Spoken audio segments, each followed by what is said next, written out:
Dear learners, अस्सलाम वालेकुम। उम्मीद है आप सब ठीक ठाक और खैर से होंगे। डियर स्टूडेंट्स, क्वेश्चन नंबर 2 हम स्टार्ट करने वाले हैं। एक्सरसाइज 2.3 पहला पार्ट तो हमने कर दिया। आज दूसरा पार्ट हम करने वाले हैं जो स्टेटमेंट की शक्ल में है। दरअसल ये क्वेश्चन काफ़ी आसान है, बस समझने की ज़रूरत है। ये कह रहा है find the value of H. यहाँ पे जो एच है इसको हमने फाइंड आउट करना है, जो कि हमारे क्वाड्रेटिक इक्वेशन में गिवन है। इधर भी है और इधर भी है। क्वेश्चन कह रहा है कि if sum of the roots of the equation, ये इक्वेशन जो कि गिवन है ये कह रहा है कि इसके रूट्स जो है, सम जो है वो प्रोडक्ट्स के 3 टाइम होगा।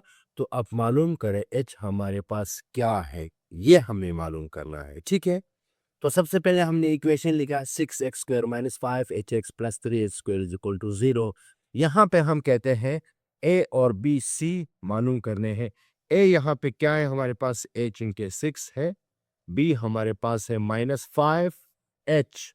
सिर्फ x को छोड़ के बाकी सारे क्या है, हमारे कोएफिशिएंट है। और यहाँ पे 3h² जो है ये हमारा कांस्टेंट है। ठीक है, ये हमने मालूम कर दिया। अब हमें मालूम है कि सम कैसे निकालते हैं और प्रोडक्ट कैसे निकालते हैं रूट्स के। ठीक है, तो हम ये भी जानते हैं सम ऑफ रूट्स हमने कहा था कि इसको हम कैपिटल एस से जाहिर करेंगे। सम ऑफ रूट्स, ये हमारे पास है। सम ऑफ रूट्स क्या होगा, जो कि हमारे पास अल्फा और बीटा होंगे। अल्फा प्लस बीटा ये सम ऑफ रूट्स होंगे। इसको क्या कहेंगे यहाँ पे हम, ये हमारे पास होगा, हमें पता है -b/a होगा, -b/a। ठीक है, तो चले देख लेते हैं कि यहाँ पे क्या होगा। -b क्या है और a क्या है। तो माइनस तो माइनस आएगा। ठीक है, b क्या है, -5h, -5h ये b हुआ। और a हमारे पास क्या है, 6 है। ठीक है, सिंप्लीफाई करेंगे, माइनस माइनस प्लस हो जाएगा, 5h/6। ये क्या है हमारे पास, ये हमारे पास सम आया।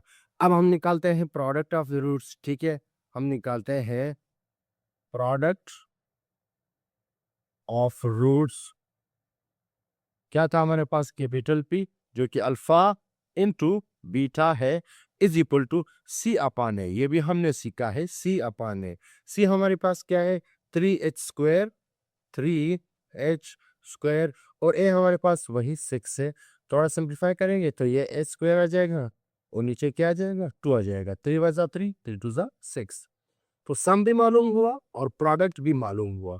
अब कंडीशन क्या कह रहा है, वो जो कंडीशन कह रहा है ये है कि if sum of the roots, जो रूट्स हैं उनके सम जो रूट्स हैं वो 3 टाइम्स होंगे प्रोडक्ट के रूट्स के। ठीक है, कैसे, according to given condition. Condition क्या कहता है, according to the given condition, जो हमें शर्त दी गई है वो शर्त क्या कह रहा है, वो ये कह रहा है कि सम जो है, सम यहाँ पे सम में लिखूं, सम एस जो है वो बराबर होगा 3 टाइम्स ऑफ पी।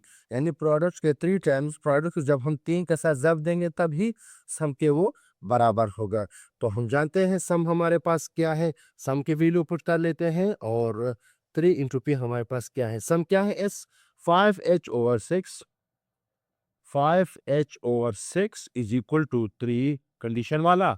और यहाँ पे हमारे पास p क्या है, h²/2, h²/2। ठीक है, तो सिंप्लीफाई कर लेते हैं। ठीक है, h को एक तरफ लेके जाते हैं और बल्कि ऐसा करते हैं, पूरे ये जो टर्म है इसको इस तरफ शिफ्ट करके लाते हैं। चलिए, 5h/6 - 3 into h²/2 equal to 0। ठीक है, तो यहाँ पे क्या काम हमने किया, इधर इसको हमने h और h को कैंसिल हमने क्यों नहीं किया, इसकी वजह क्या हमें आपको बता दूं। इसको अगर हम डायरेक्टली कैंसिल करेंगे तो हम एक रूट खो बैठेंगे। ठीक है, क्योंकि h² है तो h के 2 रूट्स आने हैं, हमने डायरेक्ट काटना नहीं है। अगर हम काटेंगे तो एक रूट गायब हो जाएगा। ठीक है, जो गलत तस्वर किया जाएगा, इसलिए हमने h² को गायब नहीं करना है, हमने फैक्टर की शक्ल देनी है। तो हमारे पास जितने भी रूट्स हैं वो सारे हमें मिल जाए। तो इन दोनों का एलसीएम क्या है, 6 है। एलसीएम हम निकालेंगे, 6 आ गया एलसीएम। ठीक है, तो 5h एज इट इज आ जाएगा, माइनस इस 6 को जब हम 2 से डिवाइड करेंगे तो 3 आएगा, 3 3 9, एच स्क्वायर इक्वल टू 0, ये सिर्फ उधर जाके मल्टीप्लाई हो जाएगा तो 0 बन जाएगा।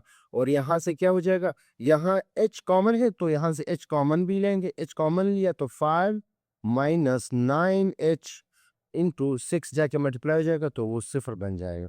अब दो फैक्टर्स, एक ये है और एक ये है, तो पहला हम कहेंगे कि h इज इक्वल टू 0, पहली वीडियो तो h हमारे पास 0 आ गया। दूसरे को हम देखते हैं 5 माइनस 9h इक्वल टू 0, तो 9h उस तरफ जाएगा, 5 इज इक्वल टू 9h। और इसको हम दूसरी शक्ल भी दे सकते हैं, 9h को पहले लिखेंगे, 5 को उधर लिखेंगे, ठीक है। तो 9 जाके 5 से क्या हो जाएगा, डिवाइड हो जाएगा 5/9। तो h के दो रूट्स हमारे पास आ गए। कौन से roots, h is equal to 0, h is equal to 10।